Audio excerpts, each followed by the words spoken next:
happy birthday, Karil! Baka meron ka pang ibang kahilingan for your birthday. Siyempre, alam mo, this year has been about good health. I had a big injury here on Showtime. So talagang nag-slow down ako because I had a surgery for my ACL tear.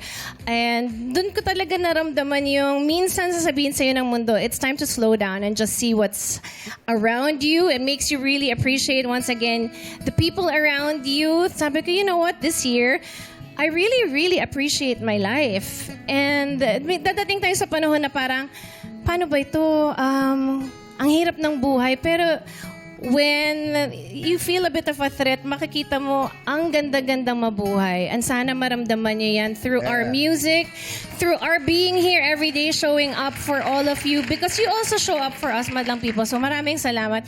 I think it's a two-way thing. Pag merong mahina, meron talagang malakas. So thank you for being there for me, each and every one of you. Of course, syempre hindi mawawala yung mga malalapit sa puso mo na mag-wish.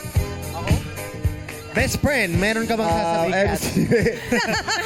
Excited ako!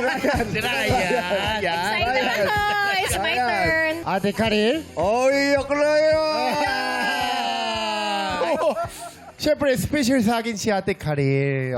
My first Tagalog teacher ko nung kasama tayo, Jurado. Siyempre, special sa akin, di ba?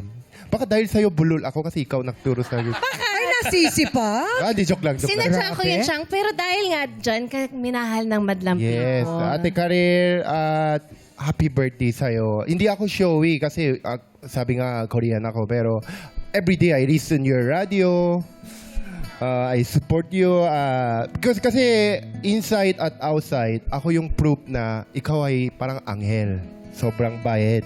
Tsaka hindi ko makalimutan, syempre nung nasa Korea ako, nasa Korea kayo ni Direk John Moore. Sa gabi pupunta sa bahay ng mami ko, nag-dinner tayo with Direk John Moore. Hindi ko makalimutan kasi antok na antok ng mami ko, hindi pa kayo umuwi. Hindi, joke lang. Sobra ako na-enjoy. Ano pala yun? Si Yael kasi ang daldal eh. Hindi, 9 p.m. tulog na nanay ko, umuwi kayo 11 ng gabi. Hindi, joke lang. Sobrang na-touch yung nanay ko at nag-bonding tayo. Tsaka, you teach me how to love my mom and my dad. Di ba? I learn, natutunan ko yung paano mo mahal yung tatay mo at nanay mo. Kaya, alam na lahat. Mahal na kita. I'll always be here for you, support you. Ate Karil, I love you so much. Happy birthday. Chang, of course. The Chang of Karil. Oo. My roommate! My roommate, may talagang kapamilya, tunay na pamangkin. Working with you, Kay, lagi ko tong sinasabi, is such a blessing.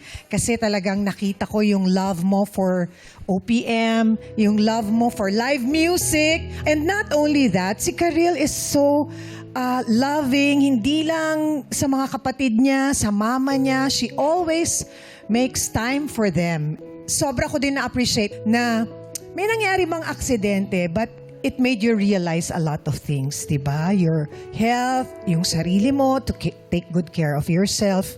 And nakita ko kung paano mo yun vinalue at binigyan ng importansya. Kaya I'm proud of you. I love you. Thank you for the ice pack. Sa ice pack. Maraming salamat syempre sa ating Showtime family. Madlang people, thank you so much.